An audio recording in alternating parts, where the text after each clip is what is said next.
Beleza, peraí, então.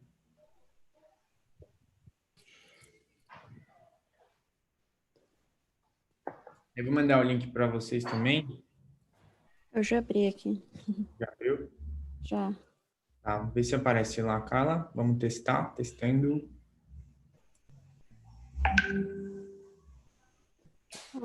Ainda não. Esse link que você enviou? Ah, peraí, que eu vou te enviar um novo. Vamos testar, testando. É no canal da Logic que vai estar live? Isso. Deixa eu ver.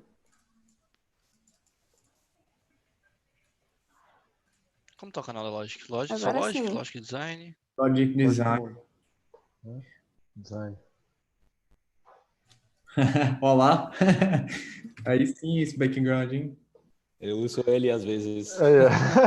Eu ia botar um Twichan aqui, ó. Separei um Twichan só para ocasião. Muito bom mesmo. Pô, perfeito. Quem tiver aí no YouTube, gente, quiser mandar mensagem para saber se o áudio tá tudo ok, vai mandando aí, tá? E a gente vai acertando.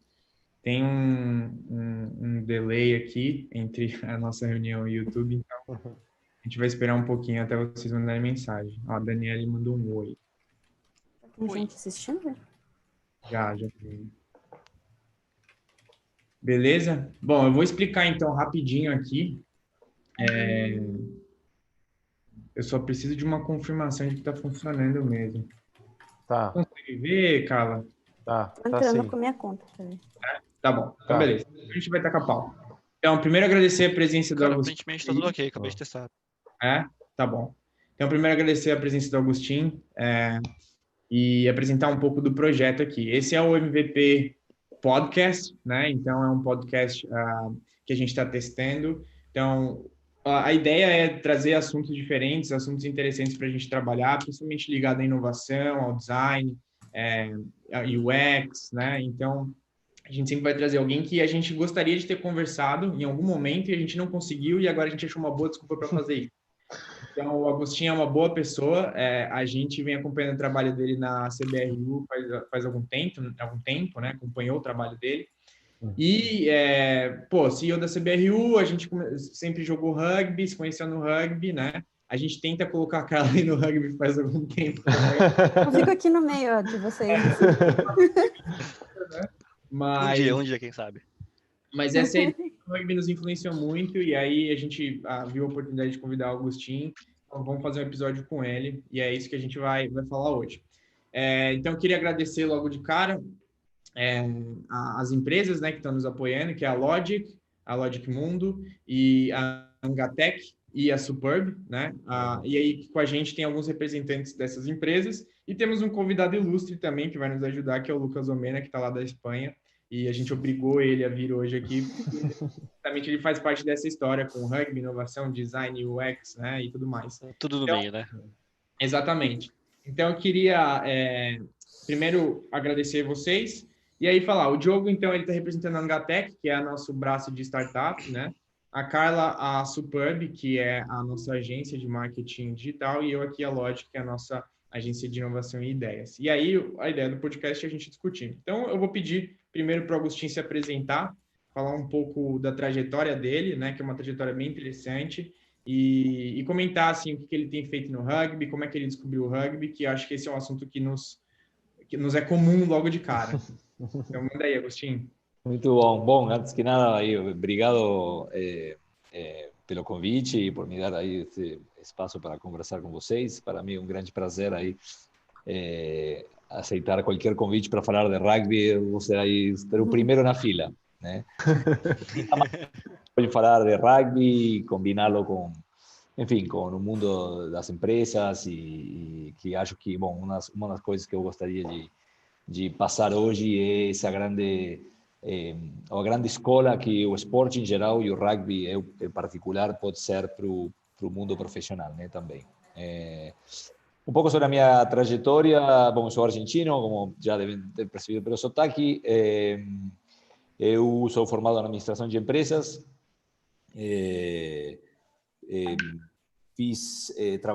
Morei muito tempo no Brasil porque fui consultor de estratégia na Bain & Company, 8 anos. Comecei lá no escritório de São Paulo no ano 2006, assim que eu me formei. Aí fiquei no Brasil até 2013, fiz meu MBA na Columbia Business School, focado em finanças. Na Bain eu me especializei bastante em finanças. E aí, em começo de 2014, eu saí da Bain para encarar o desafio de ser o CEO do rugby no Brasil. O primeiro CEO da Confederação, que a Confederação tinha sido criada em 2010, né, por um grupo de empresários super relevantes que até hoje estão lá colocando a sua força para levar o rugby para frente. Aí o rugby se criou como confederação, ou essa confederação se formou quando o rugby foi escolhido o esporte olímpico, né? Então, esse grupo de empresários enxergou, comandados pelo Eduardo Mufarejo, Jean-Marc Etlan, né? Que eram presidente e vice-presidente, Eduardo até hoje é presidente, e outros muitos empresários que colaboraram, tanto desde dentro do conselho, como também desde fora, com seu tempo e ideias, né? Eles criaram a confederação para demonstrar que o esporte poderia ser gerido profissionalmente com grande sucesso, né? E o rugby apresentava algumas coisas, 3 coisas talvez perfeitas nesse momento. Uma era um esporte sem muito histórico de egos e de política, no ano 2010, quando foi escolhido como esporte olímpico. Então era meio que uma folha em branco, para falar, olha, não tem aqui egos de 100 anos e estados que brigam, está todo mundo alinhado, era um esporte pequeno, então falaram, perfeito para começar um projeto do zero. Segundo, bom, esporte olímpico, então isso implicava ter atenção da imprensa, do Ministério dos Esportes, do Comitê Olímpico, o que significa que você vai ter como estruturar um projeto, né? E 3, que alguns dos conselheiros adoravam rugby. Um deles, inclusive, tinha jogado na seleção brasileira, o filho estava jogando na seleção juvenil, então tinha esse vínculo também, né? Bom, eles ficaram 3 anos montando a governança, o estatuto, que foi escolhido o estatuto benchmark, né, pelo Comitê Olímpico entre todos os esportes, muito espelhando o que as companhias fazem, em termos de governança, divisão de poderes, mandato com fim obrigatório, né? Publicação dos números, demonstrações financeiras, supervisão de comitês, a gestão executiva, enfim, muito baseado no que as companhias fazem. E quando eles terminaram de fazer esse esforço, decidiram, bom, agora precisamos de um CEO que faça estratégia e toque. E aí, por sorte, acabei eu sendo escolhido para esse grande desafio. E, bom, foram quase 6 anos de muito trabalho, muitas alegrias. Foi, sem dúvida, o melhor que eu fiz na minha vida. E eu vou estar sempre muito agradecido e também muito orgulhoso por tudo que o rugby brasileiro fez, como cresceu, como abraçou o desafio e foi para frente, né? Show. Porque a única coisa que eu não falei ainda, eu fui jogador de rugby na Argentina, comecei a jogar boa. aos 4 anos de idade, comecei aos 4, nunca parei, cheguei à equipe, assim se chama o plantel superior do meu clube, fiz 2 cirurgias nos ombros, aí quando estava voltando, fui contratado pela Bain & Company, eu tinha 22 anos nessa época, então foi aí no melhor momento esportivo, que eu tive que parar de jogar, porque com a Bain & Company, embora eu vim para o Brasil, mas você em consultoria viaja muito, né? Então é muito difícil se comprometer com um time, e no rugby é fundamental o compromisso, né? Joga quem vai, treina, se esforça, não joga um cara que não tem compromisso. Então nem tentei, porque não ia poder dedicar o tempo necessário. Exato. E uma curiosidade nossa, que a gente estava discutindo antes, Agostinho, que posição você jogava? Só para a gente... Claro. Crescendo, eu joguei sempre de fullback, e quando entrei na equipe superior, na verdade eu comecei a jogar um ano acima da minha idade, aos 17 anos, ou seja, eu tinha 16 e jogava com a equipe já 17, e aí eu comecei a jogar de primeiro centro. E eu gosto mais de primeiro centro. Falei, Mena, que ele era inteligente? Eu falei. A bola chega sempre em você, e se não, você tacleia sempre também, né? Você vai aqui, você passa frio lá no fundo. Não, É o bom. melhor dos dois mundos ali. Exato. Bom, aí essa brincadeira é comum, né, para quem joga rugby. Para quem nunca viu o rugby, tem duas posições, grandes posições, né, macro posições, são os forwards e os backs, né, e a gente tem essa brincadeira que para jogar de forward não precisa de muito cérebro, né, então aqui hoje na conversa o Diogo e o Lucas, eles jogam de forward, então temos que tomar cuidado, né? Entendi. Mas Bom, eu assisto vocês se baterem só. A Carla tá tudo igual. Boa. Mas Continua essa conversa que a gente vê no próximo jogo. Thiago. Vamos ver quem vai limpar seu ranking. Aí... Tá bom. A gente costuma brincar, Agostinho, que o rugby ajuda a gente em algumas coisas, né? Então, essa coisa de... O próprio Scrum, né? A gente conheceu o Scrum no rugby antes de conhecer como uma metodologia ágil, por exemplo, né? E eu queria saber, assim, de você, o que você acha que o jogo e essa forma, e o esporte trazem pra gente de características que a gente pode utilizar no business, assim? A gente brinca com os caras, sempre fala, eu gosto de contratar gente que joga rugby, não sei por quê, mas... Qual que é a sua opinião sobre isso? Eu acho que, eu sou convicto disso, e eu tenho recebido feedbacks em todos os lados, tá? De clientes, de meus sócios, do conselho, quando eu trabalhava no rugby, o quanto valores do rugby são evidentes no teu dia a dia.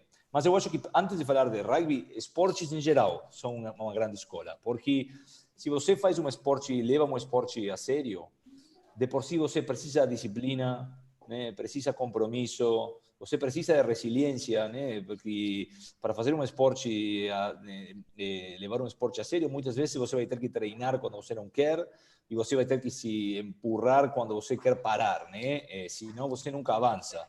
Então, precisa de esses valores que são, eu acho, e precisa de, aí dependendo do esporte, mas muitas vezes trabalho em equipe, né? E valorar o companheiro de equipe. E acho que essas coisas, subconscientemente, você leva elas para a vida quando você é praticante de esporte.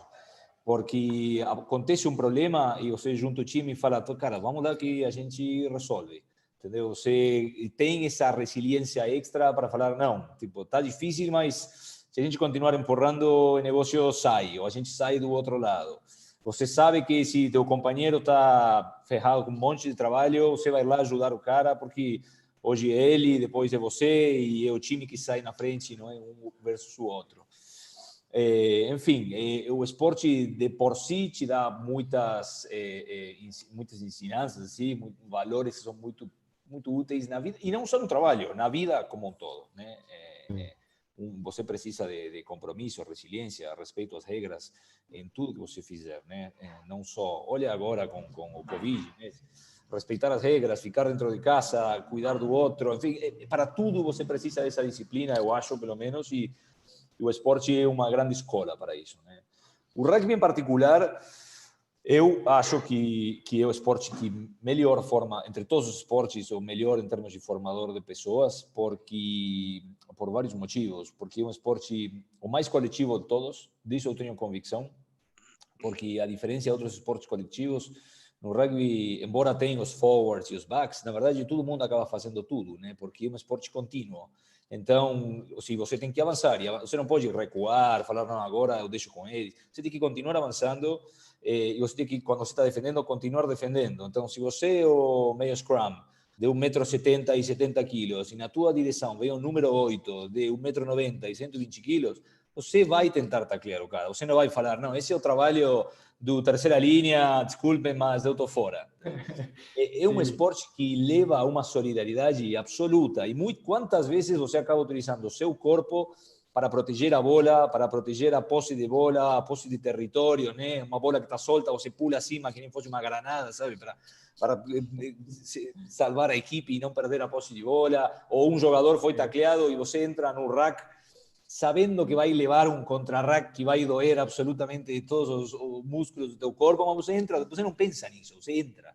Por quê? Porque você está pensando na equipe, não na sua... Quantas vezes... Olha, e esse aqui e levei anos em descobrir este exemplo, mas para mim é o melhor. Quantas vezes a gente vê jogadas no rugby onde você está a meio metro do gol, né, fazendo o famoso pick and go, onde um jogador vai levantar a bola, mas precisa de outros 3 que vão raquear, e você não vê os jogadores brigando entre eles para ver quem vai ser o cara que levanta a bola e vai fazer o try. Ninguém briga, entendeu? Todo mundo está lá e todo mundo igual de feliz entre ser o cara que faz o try, ou ser o cara que empurra ele, ou ser o cara que entra no rack, né? Não tem esse desespero que você vê em outros esportes para ser o cara que faz o gol, o cara que faz o spike. É uma solidariedade absoluta no rugby. A equipe supera qualquer coisa e é muito também porque cada um tem uma função especial. Todos, né? A definição de equipe é um grupo de pessoas com habilidades diferentes, know-hows diferentes, unidos por um objetivo em comum que se autorregulam, né? Não é um negócio top-down entre eles. E isso, para mim, a definição tem um top-down, você não tem todo mundo cuida de todo mundo. Então, enfim, para mim o esporte, o rugby em particular, é o que melhor forma caráter. E também pela questão, além dessa questão de equipe de trabalho, de teamwork, você tem toda a questão de disciplina e respeito que é muito único, né? Eu só acho coisas similares nas artes marciais, né, em termos de disciplina e respeito ao contrário, mas num esporte coletivo, o rugby nesse sentido para mim é ainda superior a qualquer outro esporte, né, onde você vê que ninguém tenta simular um lance, achar um buraco numa regra para fazer, ou fazer uma coisa que o juiz não olhe. Exato. E se você conseguir fazer, teu próprio time vai te criticar, entendeu? Teu próprio time não vai gostar. E já aconteceu, às vezes, uma abertura tenta colocar uma bola 1 metro para frente quando o juiz não está olhando, e o próprio time é quem critica e é quem manda o cara trazer a bola para trás. Então, Agostinho, eu vou até fazer um gancho nisso que você está falando, porque, como você disse, vários esportes, né, podem ser aplicados isso. Eu até li um texto do Menigene, que é um excelente exemplo de esportista, e ele até citou um texto que parecia muito algo tirado do Legado, né, do livro do All Blacks, aí, que você está atrás. Então você vê que tem um entendimento parecido com o esportista, né, e a perspectiva que ele tem. O que eu percebo, eu aprendi o rugby na Inglaterra, né, eu morava lá, fui com essa ideia bem brasileira, né, de que o futebol é o esporte mais democrático do mundo, e percebi um pouco que não, né, em questão de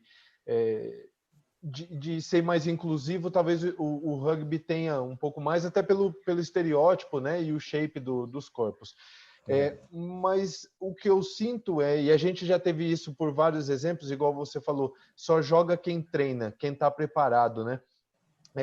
O que eu percebo é que é um esporte que, além da dedicação e do comprometimento, ele demanda um mindset também.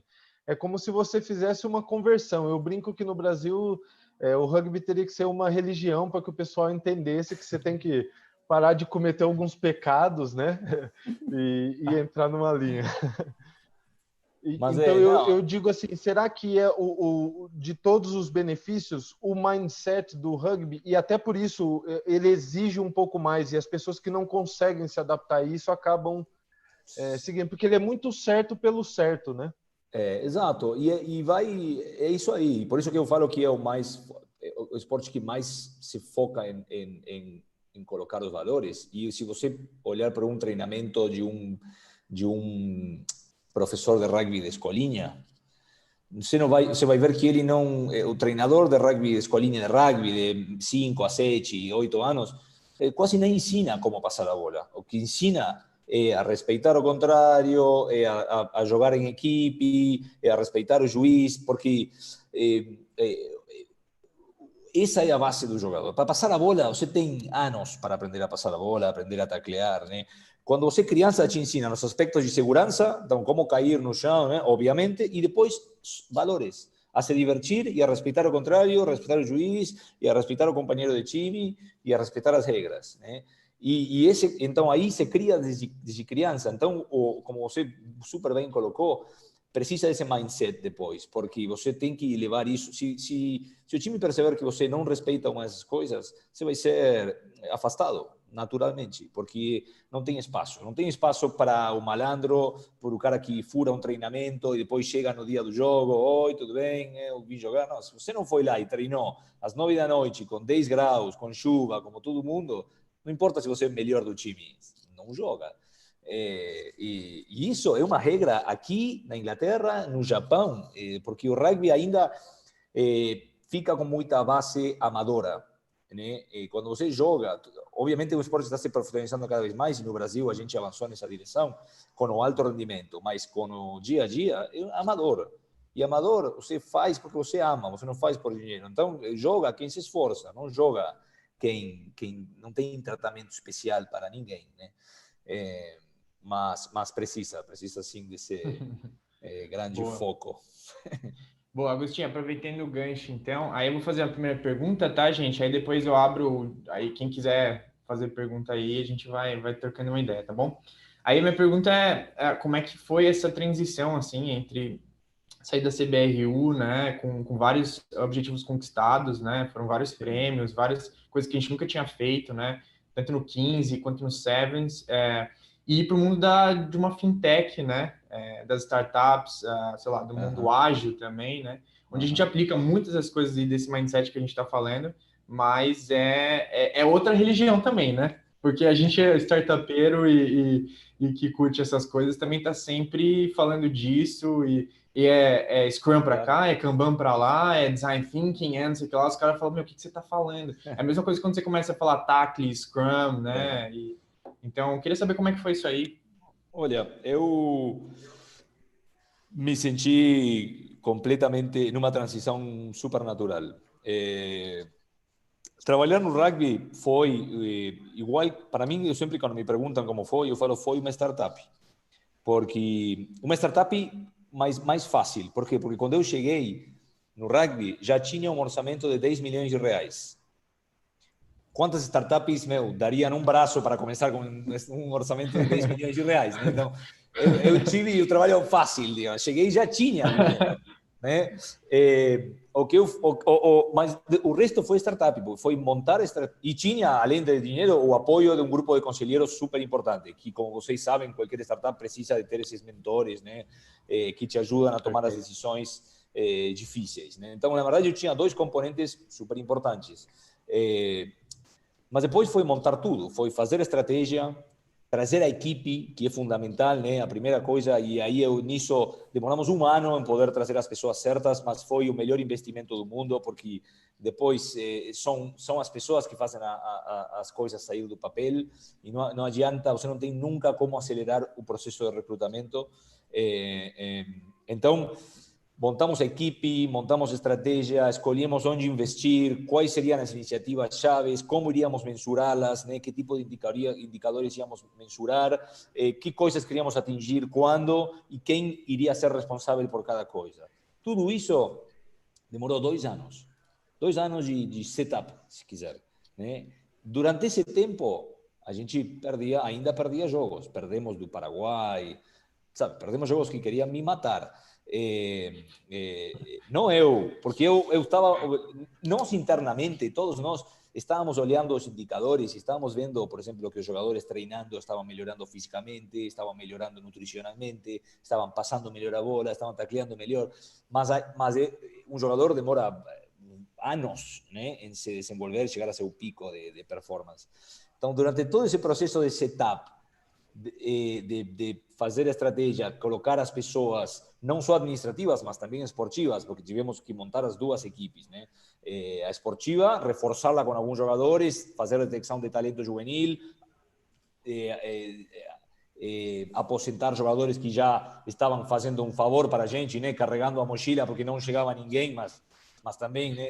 Então, fizemos todo esse processo. Durante esse processo, os resultados absolutos não chegam, mas os relativos sim. E aí vem a primeira coisa que como jogador, você aplica no business, que é a resiliência e a disciplina. Porque é muito fácil você falar, puta, perdi do Paraguai, sabe que eu vou agora investir nesses jogadores que já não vão conseguir jogar o ano que vem, mas hoje ganhariam do Paraguai, e vou colocá-los em campo e ganhar do Paraguai este ano. Mas aí o ano que vem, cai tudo água para baixo, né?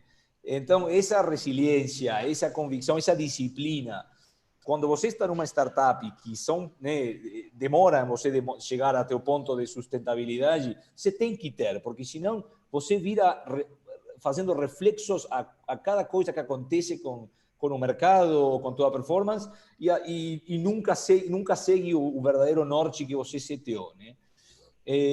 Tudo isso que eu acabei de falar, a gente colocou na prática no rugby, né? Depois, orçamentação, toda a parte de governança, números, fomos auditados inúmeras vezes pela CGU, Ministério do Esporte, ter que prestar contas, tudo isso, obviamente, é chave, ainda mais quando você mexe com dinheiro público, que a lei de incentivo, né, é dinheiro público e nós ainda tem uma captação super relevante. Então, aí, de novo, entra o conceito de disciplina, né, e onde não tem margem de erro, porque um erro que você faz, você não só perde todo o dinheiro, sino que o impacto de imagem pública é muito grande também, né? E muitas vezes talvez foi um erro, né, sem intenção ruim, simplesmente alguém esqueceu de um comprovante colocar numa prestação de conta. Então tem que ter uma disciplina muito, muito forte. E tudo isso, se eu tirasse rugby e em lugar disso colocasse uma startup de aluguel de carros, poderia colocar a mesma narrativa numa startup de aluguel de carros, porque são conceitos de negócio, né? Estratégia, time, iniciativas, KPIs, disciplina, ideação. A gente estava, durante esse tempo que eu consegui estar no rugby, a gente criou vários eventos novos, rugby na praia, desafio de rugby contra atletas de outras modalidades. Fizemos eventos como trazer os Maori All Blacks para o Morumbi, fizemos várias coisas. Isso era, nós juntávamos todos e começávamos a pensar. Esse tá mais do que validado, hein, Agostinho? Esse tá mais do que validado. Eu acho que teve gente que a gente nunca tinha visto na vida que falou, eu assisti um time de preto e não sei o que lá. Isso foi muito bom. Mas, enfim, então, o meu ponto é, se você tirar rugby e colocar qualquer outra coisa, a narrativa é a mesma. Então, rugby foi só, eu tive a sorte de poder fazer isso no esporte que eu amo, mas as ferramentas, as metodologias, os processos, são todos de negócios. São todos que você estuda, que você lê. Eu li e continuo lendo muitos livros de negócio, muitos livros de psicologia, de performance, de RH também, porque, afinal das contas, uma coisa que você vai percebendo à medida que começa a liderar times para mim, acaba sendo a coisa mais importante é quão bom você é líder de equipes, né? Porque, no final das contas, a equipe faz tudo acontecer. Então, às vezes, se vê muitas companhias que RH é uma área esquecida, né? Uma área que ninguém dá bola, e acho que talvez, se não é mais importante, está entre as top 3 com certeza, né? E foi algo que fui aprendendo, mas eu mesmo, rugby, startups de qualquer coisa, qualquer indústria. Então, a transição para uma fintech, nesse sentido, foi natural, porque foram os mesmos conceitos, né? E apoiados com os valores que o esporte te dá, né? E o que mais, pelo menos eu sempre coloquei em prática, e os dois, talvez, que eu mais coloquei em prática e tem me servido, é a resiliência, porque ainda mais uma startup, né? Se você não é resiliente e não aguenta as idas e voltas do mercado, dos investidores, você não dura 2 semanas. E equipe, trabalho em equipe, que acho que para uma startup é igual, né? As equipes são poucas, ou seja, são reduzidas, todo mundo tem que fazer tudo, não tem estrela, não tem ninguém, não tem o cara que não treina e joga. Todo mundo tem que treinar para jogar, né? E acho que nas startups é do mesmo jeito, né? Todos temos que nos esforçar para levar o negócio para frente. Então, foi uma transição super natural. Boa, Acontece muito rápido, né? Nas startups tem que ser ações bem rápidas. Exato, tem que ser rápido, não tem que ter medo a tomar decisões, mas também tem que ter a honestidade intelectual de reconhecer se não está dando certo e mudar, né? Então, não se apegar à ideia. Exato. Mas para isso, para mim, a disciplina é fundamental, porque para você reconhecer que algo não está funcionando e mudar, você tem que ter uma autodisciplina muito forte, né? De falar, eu me coloquei isto como indicadores de sucesso e eu estou vendo que não estou atingindo. O primeiro que uno tende a fazer é, talvez errei no indicador, no lugar de querer vender 10, eu deveria ter colocado 5, então agora estou atingindo. E na verdade, não. Você tem que ter honestidade intelectual e disciplina, e falar, eu falei 10, vendi 5, tem alguma coisa errada, eu vou reavaliar. E tudo isso são coisas que você aprende no esporte, praticando, e depois coloca em prática no dia a dia. No dia a dia, né? Exato. Agostinho, Show. eu tenho uma Abrindo para dúvida. perguntas. Mena. Abrindo para perguntas, então.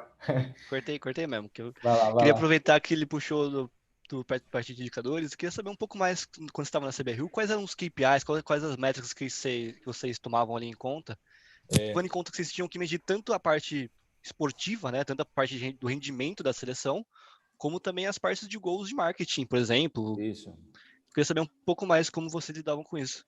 Não, é uma excelente pergunta. Olha, do ponto de vista de alto rendimento, cada jogador era avaliado com mais de 50 KPIs, mais de 40 KPIs, né, para você ter para isso você investe em tecnologia, né, e em metodologias fundamentais, por exemplo, compra GPS nos jogadores quando treinam, medições antropométricas que permitem calcular quantos quilos de músculo cada osso pode carregar e aí você quantos quilos de gordura cada jogador tem que ter no seu pico, se quiser, né? E aí você mensura o jogador para chegar até aí. Depois tem toda a bateria de testes físicos, de força de condicionamento, técnicos, né? Esses indicadores, você resume, tem toda essa quantidade, né, que você vai resumindo, né, e se você quer resumir em 3, pode ser nutricionais, força de condicionamento e técnicos. E a gente olhava muito mais isso do que resultados, porque estávamos no processo de construção do time, né? Um jogador demora até 7 anos para chegar no seu pico de rendimento. Então, começamos a treinar os jogadores num sistema de alto rendimento em maio de 2015. Então, até aquele que começou a treinar em maio de 2015 vai chegar no pico dele, obviamente que não é uma regra, né, que 100%, mas em 2020, 2022, 2024, depende da posição, depende da idade, depende de várias coisas, mas em 2018, certeza nenhum deles estava no pico, ninguém, né? Porque ainda estavam, e a gente vê isso, todos os meses ganhando quilos de músculo, perdendo quilos de gordura, fazendo as coisas melhor, tendo mais ações por jogo. Então, esse tipo de KPIs são os que a gente tinha colocado como chaves de desenvolvimento dos jogadores falando no alto rendimento. É óbvio que você se coloca alguns indicadores de resultados, do tipo, eu não tenho que perder de Paraguai nunca mais, porque não estão escritos em pedra, porque Paraguai reagiu e colocou seu próprio centro de alto rendimento, né? Então, todos os países estão avançando. Não é que só nós descobrimos o sistema de alto rendimento. A Argentina tem o seu, Uruguai colocou depois que a gente, mas colocou também e faz um excelente trabalho. Chile colocou faz 1 ano e meio. Então, você tem que avançar mais do que os outros, né? Então, se a gente já ganhou essa posição acima do Paraguai e do Chile, a gente se colocava o objetivo de não descer, né? Não perder o território que a gente ganhou. Então, no alto rendimento era isso, mas grande foco em como os jogadores estavam se desenvolvendo, né? E do ponto de vista de marketing, muito NPS. Então, o NPS são os patrocinadores, para saber se eles eram leais, né? O NPS é uma ferramenta que, aliás, a Bain desenvolveu. Então, eu, como consultor da Bain, eu utilizei muito ela, implementei ela em companhias, conheço super bem, e é o melhor proxy de lealdade, né? Então, o NPS nos patrocinadores depois de cada evento, cada 6 meses, e escutar o feedback deles. Você me deu um 4, por quê? O que a gente deveria fazer melhor para que no próximo evento você me dê um 10? E esse feedback é super importante para a gente ir melhorando o nosso atendimento aos nossos patrocinadores, né? Então, o NPS, para mim, é ferramenta chave, sim, de lealdade e de quão bem você está tratando o seu cliente, né? E, obviamente, os patrocinadores eram nossos clientes. E depois tínhamos métricas de quantidade de clubes participando em competições de primeiro e segundo nível, né? Que é importante para você saber como os clubes estão se desenvolvendo. E a verdade é que eu tivesse adorado poder ter uma métrica boa de rugby juvenil, mas é um desafio que temos aqui e temos até na Inglaterra. Eu me lembro que eu fui em outubro a um treinamento, não um treinamento, sino todos os líderes, os CEOs dos diferentes países, Tier 1 e Tier 2, e Brasil é convidado como Tier 2, se reúnem a discutir desenvolvimento, e eu cheguei lá perguntando para todo mundo, foi a primeira vez que o Brasil foi convidado, eu cheguei lá perguntando para todo mundo, meu, como você mensura o rugby juvenil? O que você olha? E todo mundo, não mensuro, não tenho como mensurar, porque ainda é muito informal, né? É difícil você pedir para um clube, todo mês me fale quantas crianças treinaram.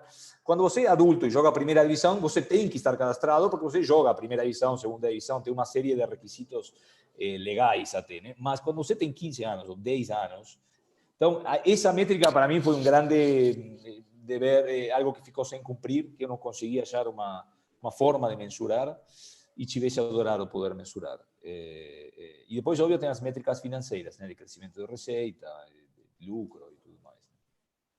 Show de bola. Aliás, uma das coisas, quem quiser saber mais sobre as métricas, uma das coisas que a gente fez em 2017, ou 2018, se não me engano, começamos a publicar annual reports, como as companhias que estão na bolsa fazem, né? Onde você conta a história do ano inteiro, explica cada resultado, bom ou ruim. E dentro desse annual report, a gente copiou algo que os All Blacks fazem, que eu achei sensacional. Que eles colocam seu mapa estratégico, ou seja, quais são as principais 20, a gente escolheu 20, os All Blacks não tinham um pouco, acho que tinham 25 ou 30. Quais são as principais 20 métricas? Que objetivo você quer atingir daqui até 2025? Então, no annual report, você vai ver o nosso forecast para cada métrica de 2025 e que peso a gente coloca para cada métrica. Então, você vai ver qual é mais relevante para nós, qual menos, e vai poder chegar a gente se autoavaliava, né? Porque se você atingiu, não atingiu parcialmente e sabe o peso, você consegue chegar qualquer leitor do annual report pode fazer a sua avaliação da performance. Então, ali estamos 20 KPIs chaves que a gente olhava em cada reunião de conselho no começo. Então, quem quiser entrar mais em detalhe, está tudo no portal de governança da Confederação Brasileira de Rugby. Show de bola. Legal. Boa. Aí, você falando do juvenil agora, Agostinho, lembrei a gente tem uma ferramenta e ela se chama Luiz Eduardo Fraga, no nosso Cougars, aqui em Vinhedo. Famoso prefeito. Que é sensacional. Ele controla todos os juvenis, todos. Ele tem tabelas e tabelas. Cara, um dia semanalmente. Adoraria. Tipicamente para esses problemas difíceis de resolver, tem alguém que pensa numa solução tecnológica que encontra como. Nós não conseguimos achar uma forma, mas seria ótimo saber mais disso, sem dúvida. Show de bola. Tem Di, quer fazer uma pergunta, Carla? Tem uma pergunta aqui no chat do YouTube. O Fábio Tonos perguntou como podemos fazer para difundir a filosofia do rugby na classe dos empresários brasileiros e TB na área pública, e também na área pública. Olha, não, é um excelente ponto. A gente utilizou muito e com sucesso o livro Legado. Então, um dos membros, o Eduardo Mufarege, liderou a impressão de 5.000, se não me engano, livros Legado traduzidos ao português. A gente distribuiu para muitas companhias e tem mais companhias do que você imagina que fazem hackas no final do ano e que adotam alguns dos valores, né? Tem valores muito interessantes no livro porque o que o livro Legado faz é tira 15 lições do rugby para o mundo empresarial, né? Então tem algumas lições, como por exemplo treinar ao máximo de intensidade, né? Quando você está se preparando para algo, você não, o que os All Blacks falam é: se eu estou treinando para jogar o mundial, quando eu treino, eu jogo com a mesma intensidade que quando eu jogo. Então, se eu machuco um companheiro meu, má sorte, mas faz parte do processo de treinar para estar no alto rendimento, né? E acho que com as companhias também isso aplica muito na hora de você ter sua equipe super treinada. Se você quer sair competir com os melhores, tem que estar pronto para estar nessas ligas. E voltamos ao ponto de, muitas vezes, não dão importância para HR, não dão importância para programas de treinamento, melhoria contínua, e depois você se encontra com que não consegue competir. E tem um motivo, né, por trás disso. E tem outros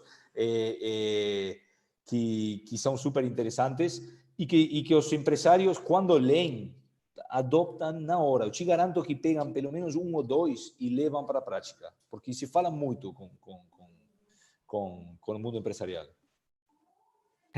Bora importar aí essas edições. Quando a gente trouxe o James Kerr, que é o autor, trouxe ele para o Brasil, e fizemos um convite para 120 empresários de primeira linha.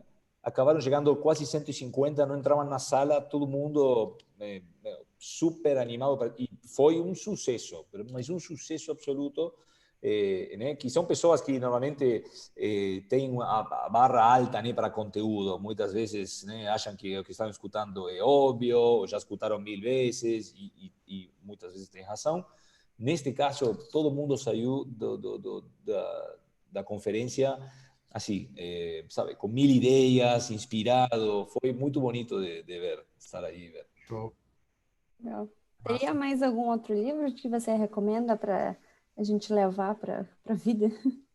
Não, de business tem vários, mas de rugby, assim, de esporte, que misture esporte e vida empresarial, esse para mim é topo da lista. Eu já tenho lido vários, né, de esportes, e tem autografias que são boas e você tira alguns ensinamentos, alguns aprendizados, mas este livro aqui é 100% feito para traduzir esporte em business, e faz isso super bem. Então, para mim, começar por esse livro, depois ir para outros. Mais perguntas aí? Di, quer fazer uma pergunta? Tá, eu quero sim. Assim, a gente está falando aí, né, então, de resiliência, comprometimento, até uma questão do esporte, né, como o rugby exige isso muito, talvez num país como o Brasil, ele demore um pouco mais para caminhar, para ser aceito, né? Mas é um mindset que, como a gente está discutindo, já está dentro das startups. O que eu vejo trabalhando com inovação, tá, e tecnologia, principalmente tecnologia, é que tem um pessoal muito bom pensando nisso, novas maneiras de fazer as coisas, mas esbarra no environment, né, no ecossistema que eles vivem. Então, puxando aí um pouco para a questão de fintech, open bank, né, no Reino Unido isso tem uma facilidade enorme, burocracia bem baixa, né, facilidade de impostos também, então ele é tudo nivelado, e aí chega aqui no Brasil nós temos algo mais fechado, né? Demanda muita resiliência para trabalhar com inovação no Brasil? Olha, tudo demanda. Eu acho que resiliência é necessário em todas as áreas. Quando você inova, tipicamente, como você está tentando fazer algo de um jeito diferente, acho que resiliência ainda mais é um fator importante, porque muitas vezes o resultado não vai chegar imediatamente e você tem que se manter fiel às suas convicções, né? E muitas vezes, apesar do que outras pessoas estão te falando, né? Então, acho que em inovação em geral, eu diria que resiliência é um valor super importante para se ter, né? Tem que sempre ter esse balanço, e que ninguém sabe, não tem uma regra matemática para isso, de resiliência, mas não também morrer na praia, né? Ou seja, e continuar até o suicídio, né? Ou seja, e isso aí não tem uma regra, mas resiliência para inovar, eu acho que é fundamental. E qualquer história que você leia das principais startups, se você lê, né, a história de Facebook, ou de Apple, ou de Microsoft, em todas elas, as startups tiveram momentos que os caras duvidavam. Cara, eu não estou vendendo computador, eu acho que o meu dinheiro está acabando, será que eu paro? E foi esse fogo interno, né, essa resiliência, que fez com que eles continuassem. Aliás, tem um livro que eu gosto muito, que se chama Grit, né, que é resiliência em inglês, ou acho que em português, se não me engano, está traduzido como garra, o livro. E super recomendo, porque justamente fala do valor que a resiliência tem no sucesso dos negócios e na vida em geral, e como às vezes não é tido em conta, né? Isso. Esse é um livro que eu tenho sempre aí na cabeceira, eu adoro. Boa, boa. Isso aí. Mais alguém? Posso passar para um outro tópico já? Pode. Beleza. Então, eu queria saber um pouco, Agostinho, o que você pensa aí? Hoje você lida com as operações, né, de modo geral, no Nubank. Queria saber um pouco da tua visão a gente fala muito, né, de user experience, de customer experience, de metodologias ágeis. Qual que é a tua experiência com isso? O que você tem? Qual que é a sua opinião sobre essas metodologias, sobre essa forma de encarar esse trabalho diretamente com o cliente, né? Que a gente vê hoje, por exemplo, com tudo que está acontecendo, a experiência é um negócio absurdo. Então, as experiências com todos os serviços, com todos os produtos mudaram de um dia para a noite, né? Eu queria saber o que você tem visto, o que você tem aplicado no seu dia a dia. Eu vou aproveitar, Agostinho, e perguntar algo, vou agregar essa pergunta. Até falando de user experience, né? Minha esposa é inglesa, mora aqui no Brasil já há um tempo e ela sofre. Ela teve um problema muito grande com um banco tradicional, onde cobraram uma taxa de manutenção da conta dela muito alta e na cabeça dela isso como assim? Eu tenho que pagar para você ter o meu dinheiro? Eu não estou entendendo isso. Então eu apresentei para ela no Nubank. E quando ela fez a conta dela e ela recebeu o cartão, tal, ela saiu nos fóruns dos gringos aqui no Brasil e colocou e falou, cara, isso ajuda muito e tal. Então, assim, como user experience foi fantástico. O meu gancho na pergunta do Thiago você acha que por ser uma startup verdadeira, né, criou-se um diferencial de outros bancos digitais que talvez nasceram dentro de ecossistemas tradicionais? Olha, eu posso... eu vou por ordem, né? Eu posso começar... na verdade, a pergunta que eu posso responder com maior sustento é a minha opinião sobre Customer Excellence como prática, né? E aqui eu não estou falando da Nubank, nem da concorrência, nada, nem como prática em geral, que eu acho que é algo que também eu vivenciei muito na Bain & Company e ajudei a muitas companhias a colocar em prática melhores processos de Customer Excellence. Justamente o NPS que a Bain criou é uma ferramenta, muitas vezes é o coração de muitas companhias em Customer Excellence. Então, isso aí, como na Bain eu era um dos especialistas na prática, acho que eu posso falar. E só para tocar a pergunta sobre a concorrência, os bancos tradicionais, e eu não tenho realmente até porque eu estava na Argentina previamente, eu não tenho muito essa opinião aí, não posso fundamentá-la. Perfeito. Mas sobre Customer Excellence, eu acho que é fundamental. E é fundamental porque por que o NPS é bem sucedido? Ou por que as companhias que aplicam NPS muito bem costumam ter o que a Bain chama de crescimento sustentável, que é um crescimento profitable, né? Porque você escuta o cliente. É um processo que te obriga, se você te obriga porque você quer, né? Mas te ajuda a iniciar um diálogo com o cliente, né? E quantas vezes nós temos diálogos com as companhias com que trabalhamos? Pouquíssimas, né? E quantas coisas gostaríamos de falar para elas ou sugerir se nos perguntassem?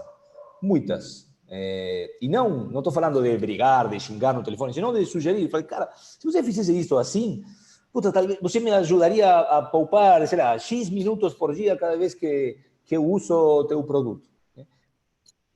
As companhias, quando implementam NPS, bem, porque o NPS não é só fazer uma pergunta de 0 a 10 quanto você recomenda, mas depois é você perguntar por quê você me deu essa nota. E, by the way, se eu te ligar, você gostaria de falar mais sobre esse assunto? E aí é onde muitas companhias se surpreendem de quantos clientes colocam, sim, eu gostaria de falar mais. Mas é muitos. E quando essa pessoa recebe a ligação e para que a companhia que, sabe, está falando, olha, me fala o que eu fiz errado, o que você pega um feedback tão rico que te diferencia do resto, porque você está realmente escutando as dores do cliente e que muitas vezes se você não perguntar para ele, você não vai demorar muito em perceber, né? Então, Customer Excellence é isso, é escutar o teu cliente e, obviamente, uma vez que você pergunta para o cliente o que ele, sabe, qual é a sugestão dele, ou o que ele acha que poderias melhorar, você tem que agir sobre esse feedback, né? Porque senão ele vai ficar triplemente puto, porque ele já tinha uma sugestão para te dar, te falou, te colocou um na pesquisa, aí você ligou para ele, aí ele te falou, e aí você não fez nada, é como você está tirando o sarro do cara. Então você se... Tudo errado. Exato. Aí esse cara te odeia pelo resto da vida. Então, é muito importante, mas gera uma disciplina nas companhias que implementam NPS de escutar permanentemente o cliente e de entender o que ele gosta, onde ele sofre e com isso se adaptar e oferecer uma experiência melhor. Então, para mim é fundamental essa prática e num mercado onde cada vez as coisas são mais dinâmicas, você tem que estar cada vez mais com o ouvido, né, escutando, porque hoje as formas de fazer as coisas mudam muito rapidamente, né? Totalmente. Então, Aí, Agostinho, eu vou contar 2 casos, né? Aqui no Brasil, a gente já mudou de escritório algumas vezes, né? E a gente sente uma vontade de explodir as empresas de telefonia, porque, cara, é extremamente difícil. E aí você vê que, assim, talvez se eles investissem mais, né, na relação com o cliente, no atendimento com o cliente, nem tanto em CAPEX, porque infraestrutura tá aí, eles vão ter que investir sempre, vão ter que fazer, né? E a gente brinca, né? Se eles soubessem atender os clientes, talvez eles tivessem muito menos reclamações e precisariam talvez atender ainda menos, né, depois. Então, fica aí um caso que a gente tem briga infinita com telefonia. E aí o outro caso que eu queria contar que envolve o Lucas, né? Que a gente fazia academia junto, né, quando a gente jogava, e aí a gente chegou um dia no escritório e ligaram pro Lucas. Aí o Lucas falou assim, cara, era academia. Ou seja, ele não tinha ido, acho que uma semana inteira, e ligaram para ele, perguntaram, e aí, Lucas, como é que você tá? Tá tudo bem? O que aconteceu? E ele ficou, cara, voltou no mesmo dia. Fiquei impressionado. Mas é isso, entendeu? Comigo aconteceu uma coisa parecida também. Antes de começar a pandemia, eu tinha me inscrito ali numa academia perto do coworking que a gente trabalha. Aí toda vez que eu faltava um dia ou 2 dias, já me mandava uma mensagem pelo WhatsApp. E aí, Carla, o treinador, o Alan, ele tá preocupado. Como que você está? Aí eu só tô descansando, mas obrigada. Sim. Mas é isso, olha, surpreendente. Uma simples pergunta, uma simples ligação te faz um cara mais leal para essa academia e provavelmente você recomende essa academia, entendeu? Para um amigo. Foi, cara, vai na academia que eu vou, que os caras são top e, sabe, ficam preocupados por você, e se você não vai, te ligam. E essa é a beleza de você fazer bem, se tratar bem seus clientes, é que eles te trazem mais clientes depois, também. Né? Porque o NPS, qual é a pergunta do NPS? Você recomendaria este produto ou essa para um amigo? Né? Então, o cara que te coloca nota 10, esse cara, isso está comprovado, a Bain comprovou isso estatisticamente, né? De quantas vezes um promoter recomenda uma companhia e quantas vezes um detractor, né, que é quem coloca de 0 a 6, xinga a companhia publicamente, né? Um detractor é muito pior que um promotor, né? Porque quando você está puto, você tende a falar mais, né? Quando você externalizar, promoter, quando você promoter, você fala para um amigo, 2, 3, em momentos especiais, quando você lembra, mas quando você está puto, aí você quer falar para todo mundo, né? Então, e volta a importância de Customer Excellence. Se você olha as companhias de telefonia, por exemplo, elas têm churns super altos e é por causa disso, porque os clientes ficam entrando e saindo porque ficam putos, trocam, compram outra, enfim. Sim. Boa. É isso aí. Alguém tem mais alguma pergunta aí? Não, acho que dá para passar para a próxima agora. Beleza. Tá bom, então, Agostinho, agora eu queria saber um pouquinho, assim, você falou sobre a questão das equipes, né? E aí eu queria que você talvez pudesse dar uma dica para o pessoal, Óbvio que a gente está passando por um período, né, que não estava prescrito em nenhum lugar, mas quais seriam, assim, as características de uma equipe e talvez digamos, habilidades que você gosta de ter, por exemplo, na tua equipe para trabalhar, né, e alcançar os não de rugby, resultados? por enquanto. Não, olha,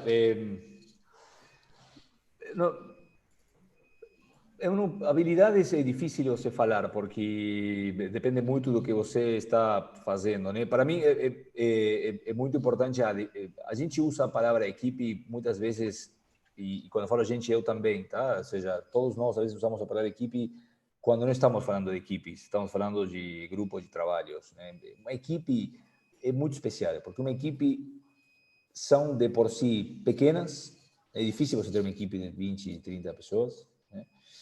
São habilidades misturadas, cada um traz algo diferente. Tipicamente se reúnem para ou pensar em algo, recomendar algo, ou construir algo, fazer algo. É difícil você ver equipes fazendo a manutenção de algo. Não porque a manutenção seja algo ruim, sino porque precisa de outro tipo de dinâmica, né? Então, as equipes tipicamente têm começo e fim, porque se reúnem um grupo de pessoas complementares a resolver um problema específico, ou seja, pensar em algo novo, ou seja, criar algo novo, construir algo novo. Não tem um chefe, senão que todo mundo aí abertamente se lidera em conjunto, então muito de consenso. E é transparente total, né? Então, todo mundo pode estar de acordo, desacordo, se falar na cara, acho que não, acho que sim, se está errado, se está certo. Se você pensar em todas essas características, você vai ver que pouquíssimas vezes você fez parte de uma equipe, na verdade, né? E a maioria das vezes a gente faz parte de grupos de trabalho, onde você tem um chefe que fala, você faz desse jeito, e talvez você pode dar algum feedback, mas costuma ser...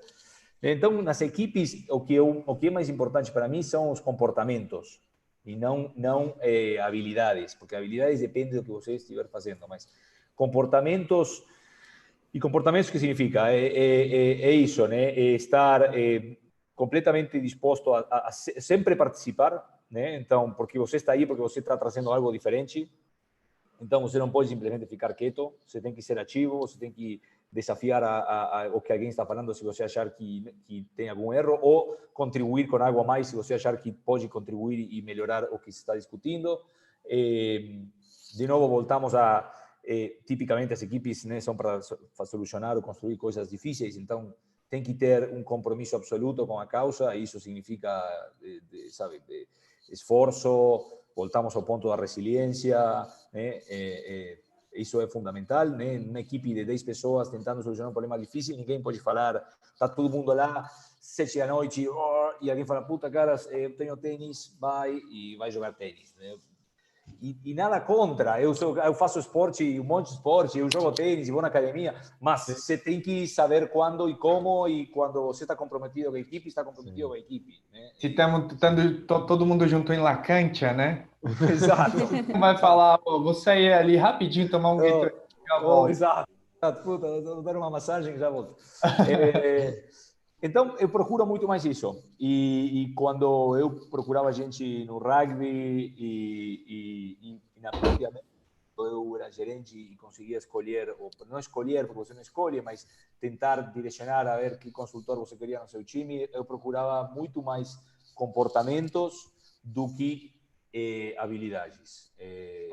E realmente eu estou convicto que assim funciona melhor. Total. Bom, estamos chegando aí no finalzinho do podcast. Aí, sugestão do nosso querido Diogo aí, a gente vai fazer um bate-bola, jogo rápido, tá? Eu vou fazer umas perguntas e aí você responde o que você... Primeira coisa que vem à cabeça. E essa bola é oval, tá? Então, Beleza. então ó, um livro. Acho que você já falou, né? É o Legado, né? Não, se eu escrever, eu prefiro Grit. Tá bom. Se conecta comigo, Grit. Perfeito. Uma música. Breathe, de Pink Floyd. Um time de rugby. Essa é difícil. O meu, onde eu joguei, Los Cedros. Essa é fácil. Boa. Só dando um stop aqui. De que cidade que é, Agostinho, o seu time? É da província de Buenos Aires, da cidade de San Miguel. Tá. Perfeito. Legal. Uma série. Uma série, e essa é uma boa, The Shield. The Shield. Perfeito. Adorei essa série. Beleza, e aí para acabar então um conselho. Se você fosse dar um conselho aí para o pessoal que está no mercado de trabalho, empreendendo, fazendo coisas novas, sei lá, trajetória profissional, né? O que você poderia Cara, aconselhar? baseado na minha, enfim, eu sempre falo, né, baseado na minha experiência, então pode ser um conselho totalmente errado, mas eu só posso falar pelo que eu vivenciei. Eu acho que trabalho duro se paga, esforço, e sei lá, na minha vida isso tem me ajudado muito, a sempre entregar 110% no que eu faço, então acho que esse seria meu conselho. Show de bola. Legal. Beleza, Excelente. então eu vou, antes da gente terminar, eu vou tirar uma selfie aqui da era moderna, que é um tipo zoom. Então, X aí. Obrigado pela galera, toda que acompanhou aí. A gente teve, acho que mais de 30 pessoas vendo essa live hoje. E aí a gente vai disponibilizar isso depois no nosso canal no Spotify. A gente até vai transformar num textinho também, viu, Agostinho? A gente manda para você. E essa é a vantagem do mundo também moderno, né? A gente ganha escala na divulgação de todo o conteúdo que a gente trouxe aqui. Eu queria agradecer sua presença, queria agradecer por ter aceitado aí, foi de primeira. Agostinho, bora! Muito legal. Imagina, obrigado eu, para mim foi um prazer. Show de bola. Obrigado mesmo pelo convite. Prazer te conhecer. Aí, obrigado, Di, obrigado, Mena, que está direto Di. da Espanha, fez um esforço aí. Que horas são aí, Mena? Acabou de virar o dia, meia-noite 1. Beleza, agora Já tô no sábado, já posso Já estar. no futuro. Posso esperar tarde já. Sábado, perfeito. Beleza, graças, Mena. Valeu. Obrigado, Carla, Tchau. obrigado pela participação. Obrigada. Obrigado, gente. Tchau aí todo mundo, valeu, galera. Um abraço, pessoal, se cuidem. E fiquem em casa. Valeu, tchau, tchau. Uhum.